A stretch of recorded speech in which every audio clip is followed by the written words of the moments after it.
Hey guys, so one of three Facebook live videos na gagawin natin today. So this one here is a request ng isang kliyente natin, isang kliyente ko dito sa Alberta.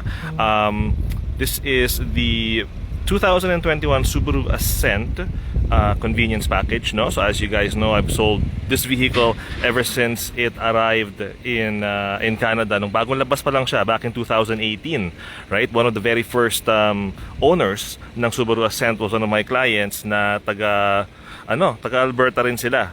So and ever since then, I've always recommended this vehicle as a great option, right? Instead of the typical na Pathfinder, Pilot, right, Highlander, right? The Subaru Ascent is a great contender, especially if you're, looking for something different, something new, and you want something na Japanese manufactured, right? Kasi aside from the Pilot ng Honda, Toyota Highlander, right? The only other Japanese SUVs na 7-seaters, saka 8-seaters would be the Mitsubishi Outlander, the Mazda CX-9, right? And then of course you have the Nissan Pathfinder. So this is a great addition sa mga options na pwede nyo pagpilian. So in this vehicle here, ito yung na-approve ko para sa mga kliyente ko, right?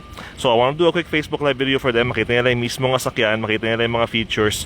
So quick walk around. And for you guys na rin, right? If you're in the market right now, you're looking for a 7 or 8-seater SUV and you don't want the typical, the typical choices. You want to do something different. You want to do something better, sa opinion ko, because this vehicle does things a lot better compared to others, then maybe you should consider this one here. So this is a 2021 year model, guys, a convenience trim.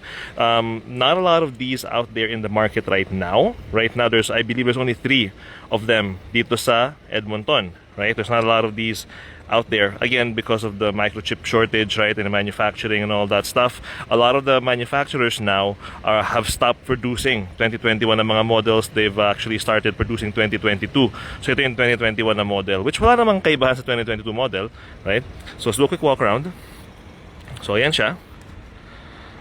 So as you can see, right, nice and big. This one here is the 8-seater configuration. So you got the alloy wheels here, 18-inch na alloy wheels. You got the roof racks na on the vehicle. So kanyuan pa lang sa labas, right? You know na it's a family SUV. So yan siya. So symmetrical all-wheel drive, which is what Subaru is known for. Great for us dito sa mga nakatira sa Western Canada na kailangan ng all-wheel drive. Yun yung badging niya, Ascent. You got your backup camera there. You got your dual exhaust dito sa ilalim. So start sa likuran, nandito na rin tayo. So ito yung space niya from the rear, no? I'll take off those mats.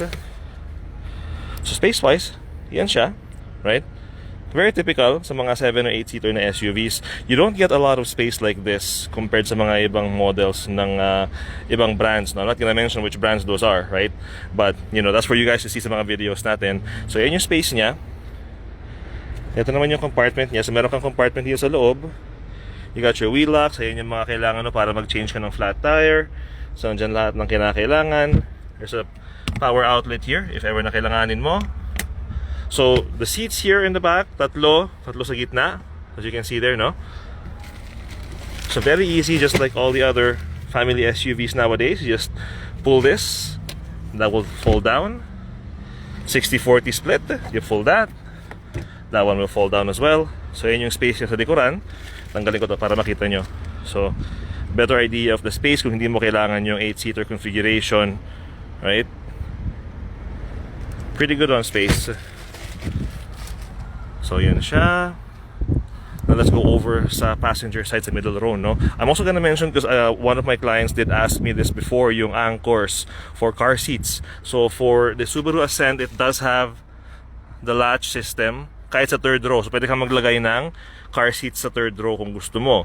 And then of course sa middle row, latch sila meron din. So again, if you have kids na maliliit, you can definitely do that. Middle row naman tayo. So space-wise, not bad there, right? So these seats are adjustable with the lever here for both sides, no? So these two can move independently to the third one sa pinakatulo. To get to the back row, ito yung lever. Ba mo lang siya, and then mag-i-slide yung upuan. You can climb in,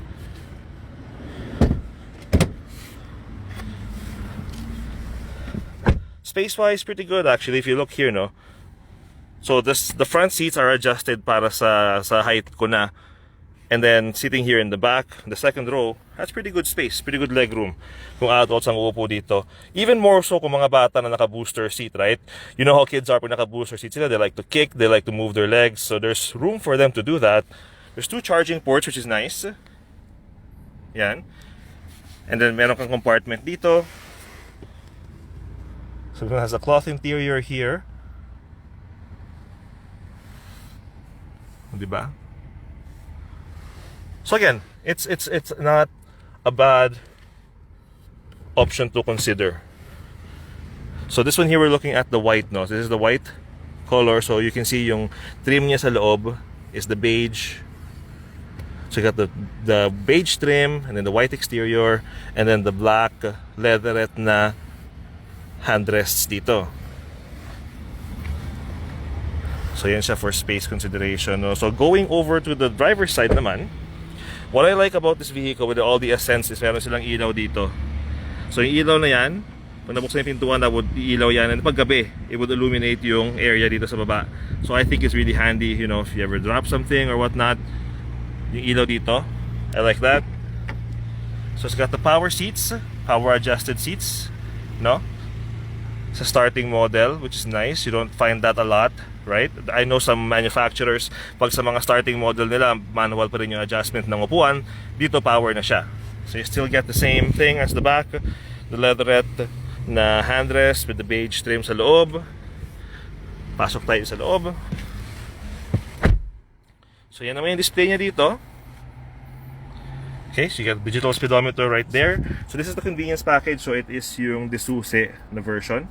Okay, you do get the paddle shifters if you ever want to try driving with paddle shifters.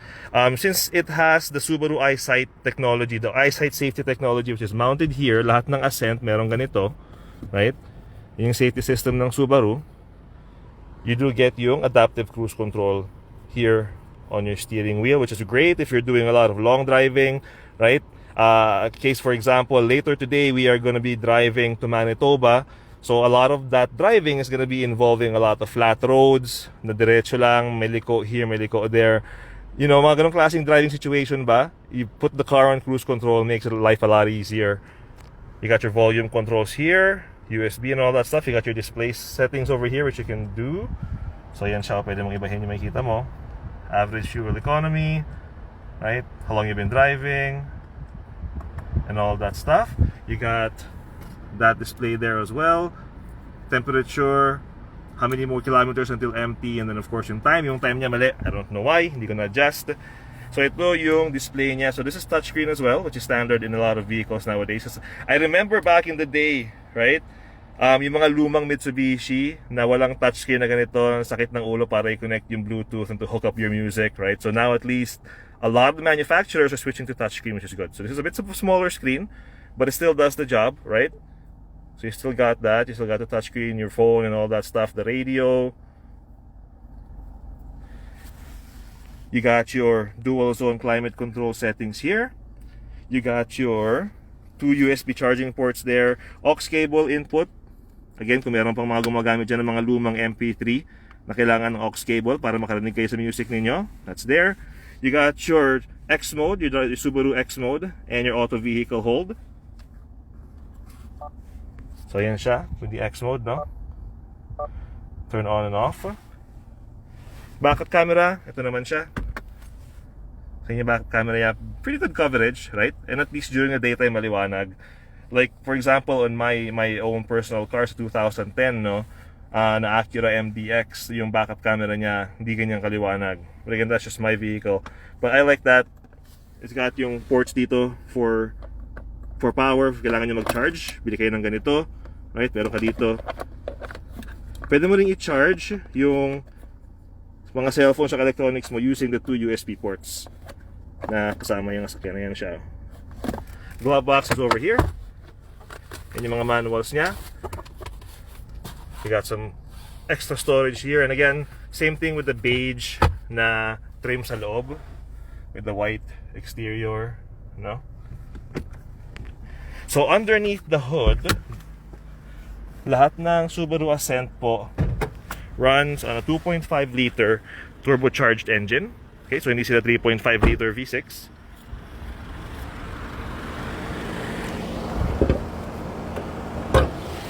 So yun yung makina niya. Diba? Ito yung front niya. So as you can see there,